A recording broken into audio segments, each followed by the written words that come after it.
बिना पढ़े board exam पास कैसे करें? हो सकता है आपको ये टाइटल देख के लगता हो क्या ऐसा संभव है? मैं आपको बता दूं कि बिल्कुल संभव है। बिना पढ़े भी बोर्ड एग्जाम पास करना संभव है, लोग पास करते भी हैं। लेकिन उसके लिए आपको सिर्फ 5 बातों पर ध्यान देना होगा। 5 जो पॉइंट मैं आपको बताने वाला हूं उस पर अमल करना होगा। अगर आपने उस पर अमल कर लिया तो सवाल ही नहीं उठता कि आप बोर्ड एग्जाम में फेल हो जाए। लेकिन अब यहाँ पर ये भी स्पष्ट मैं आपको बता दूं कि जो बच्चे पढ़ने वाले हैं वो भी अगर इन 5 पॉइंट्स को फॉलो करेगा तो वो टॉप तक कर सकते हैं। और अगर नहीं पढ़ने वाले हैं तो आप इनको फॉलो करके पास तो कर ही सकते हैं, फेल तो किसी हाल में आप नहीं होंगे। लेकिन उन 5 पॉइंट को जानने से पहले आप ये जान लीजिए कि अगर आपके एग्जाम में ऑब्जेक्टिव क्वेश्चन भी आते हैं तो देखिए ऑब्जेक्टिव क्वेश्चन के लिए तो भाई एक ही तरीका बचता है। अगर आपको क्वेश्चन का आंसर याद नहीं है तो आपको तुक्का लगाना पड़ेगा, अंदाजे आंसर देना पड़ेगा। ऐसी स्थिति में आपको ध्यान देना है ऑप्शन बी पर या ऑप्शन सी पर ज्यादा ध्यान देना है। और अगर मान लेते हैं कोई ऐसा क्वेश्चन आपको ऑब्जेक्टिव में मिल जाए जिसमें एक ऑप्शन ऑल ऑफ दिस यानी इनमें सभी है तो 99% चांसेस होते हैं कि वही ऑप्शन सही है। इसलिए ऑब्जेक्टिव में आपको सिर्फ ये ट्रिक आजमाना है, ये ट्रिक लगाना है। दूसरी बात कि एग्जाम देने से पहले आपको बिल्कुल टेंशन फ्री होकर एग्जाम देने जाना होगा, क्योंकि बहुत सारे ऐसे बच्चे होते हैं जो एग्जाम को बिल्कुल अपने सर पर सवार कर लेते हैं। कई स्टूडेंट तो एग्जाम की वजह से बीमार भी पड़ जाते हैं। देखिए टेंशन लेने से क्या होता है ना कि जो थोड़ा बहुत आपको याद भी होगा ना वो आप भूल जाएंगे। यही नहीं, अगर आपने टेंशन से अपने आप को दूर ना किया तो फिर कोई भी उपाय काम नहीं आएगा। जो मैं आपको 5 पॉइंट बताने वाला हूँ वो भी काम तभी आएगा जब आप अपने दिमाग से टेंशन को निकाल देंगे। इसलिए दिमाग में बस एक ही बात रखें, जो होगा देखा जाएगा। तो बिना पढ़े बोर्ड एग्जाम पास कैसे करें उसका सबसे पहला पॉइंट है कि जितना समय बचा है उसमें आप अपनी हैंड राइटिंग, अपनी लिखावट को सुधारें। यानी एग्जाम से पहले आपके पास जितना दिन भी टाइम बचा हुआ है उसमें अपनी लिखावट, अपनी हैंड राइटिंग को सुधारने का प्रयास करना है। सबसे पहला और सबसे इंपॉर्टेंट पॉइंट यही है। देखिए हैंड राइटिंग सुधारने के लिए आपको डेली क्या करना है ना कि 3 से 4 पेज लिखना शुरू कर देना है। और इसके लिए बेहतर है कि जो आपके सिलेबस की किताबें हैं, आपके सब्जेक्ट की किताबें हैं, उन किताबों से ही देख कर लिखिए। इससे क्या होगा कि आपके लिखने का काम भी हो जाएगा और आपको अपने सिलेबस, अपने कोर्स से जुड़े हुए कुछ क्वेश्चन भी याद हो जाएंगे, क्योंकि लिखने से भी कुछ प्रश्न याद होते हैं। याद रखिए कि आपको एग्जामिनर यानी जो कॉपी चेक करने वाले टीचर होते हैं उन पर अच्छा प्रभाव डालना है, इंप्रेशन जमा लेना है। एग्जामिनर को ये एहसास ही नहीं होने देना है कि आपने एग्जाम की तैयारी नहीं की है। लेकिन ये होगा कैसे? तो ये सिर्फ और सिर्फ आपकी राइटिंग से होगा। बोर्ड एग्जाम में इतना सुंदर और सजा के लिखना है कि एग्जामिनर आपकी राइटिंग से इंप्रेस हुए बिना न रह सके। क्योंकि देखिए आपके कॉपी खोलते ही जो सबसे पहले नजर पड़ती है टीचर की वो आपके राइटिंग में पड़ती है। पढ़ता तो बाद में, आपके आंसर को पढ़ता बाद में टीचर, देखता क्या पहले? तो पहले आपको राइटिंग ही आपकी नजर पड़ती है। और अगर आपने मनोवैज्ञानिक रूप से, साइकोलॉजिकल रूप से एग्जामिनर पर अच्छा प्रभाव डाल लिया, इसमें आप सफल हो गए तो समझिए कि आपका काम बन गया। लेकिन इसके लिए जरूरी है कि आपकी हैंड राइटिंग बहुत अच्छी नहीं है तो कम से कम साफ सुथरी जरूर।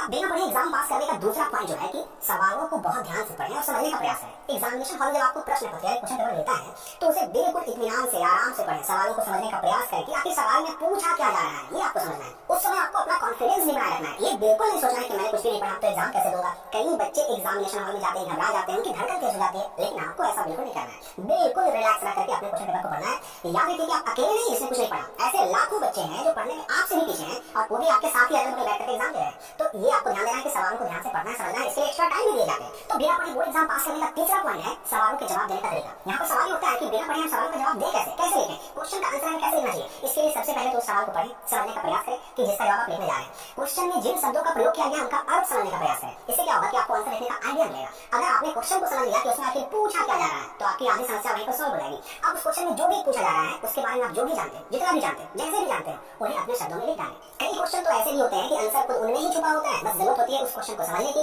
और उस क्वेश्चन में जिन शब्दों का उपयोग हुआ है उनका अर्थ समझने की। मैं आपको एक एग्जांपल देता हूं। मान लीजिए एक सवाल आता है आपके सामने कि अनवीकरणीय संसाधन जिसे कहते हैं, नॉन रिन्यूएबल रिसोर्सेज, ठीक है। अब यहाँ पर आपको अनवीकरणीय का अर्थ पता है तो बड़े आराम से इस क्वेश्चन का आंसर लिख सकते हैं। अनवीकरणीय का अर्थ होता है कि जिसका नवीकरण या जिसका रिन्यूअल ना हो सके, यानी जिसको दोबारा प्राप्त ना किया जा सके। और संसाधन का अर्थ होता है मानव के उपयोग में आने वाली सभी वस्तुएं। तो अब इस आधार पर इस प्रश्न का उत्तर मान लिया कि ऐसे संसाधन जिन्हें एक बार समाप्त हो जाने के बाद दोबारा प्राप्त ना किया जा सके उसे कहते हैं अनवीकरणीय संसाधन। जैसे कोयला हो गया, पेट्रोल या खनिज आदि। उसी प्रकार से नवीकरणीय संसाधन का अगर आंसर लिखना हो तो इसका ठीक उल्टा हो जाएगा। मतलब वैसी सभी वस्तुएं जिन्हें दोबारा प्राप्त करना संभव हो, जो रिन्यूअल किया जा सके उसे कहते हैं नवीकरणीय संसाधन। तो ये हो गया तरीका कि अगर हमको याद नहीं तो आंसर कैसे लिखें। आपको क्वेश्चन में उपयोग किए गए शब्दों का अर्थ समझना है, उनसे मिलते जुलते क्वेश्चन का आंसर लिख देना है। चौथा पॉइंट बिना पढ़े एग्जाम पास करने का ये है कि आपको सभी सवालों का जवाब देना है, एक सवालों का जवाब देना है। मैं आपको बता दूं कि 10th का बोर्ड एग्जाम हो या फिर 12th का बोर्ड एग्जाम हो या फिर ये बोर्ड एग्जाम किसी भी स्टेट का हो, हर बोर्ड एग्जाम में स्टेप मार्किंग की व्यवस्था होती है और स्टेप मार्किंग में आपके लिखे हुए एक वर्ड का नंबर मिल सकता है।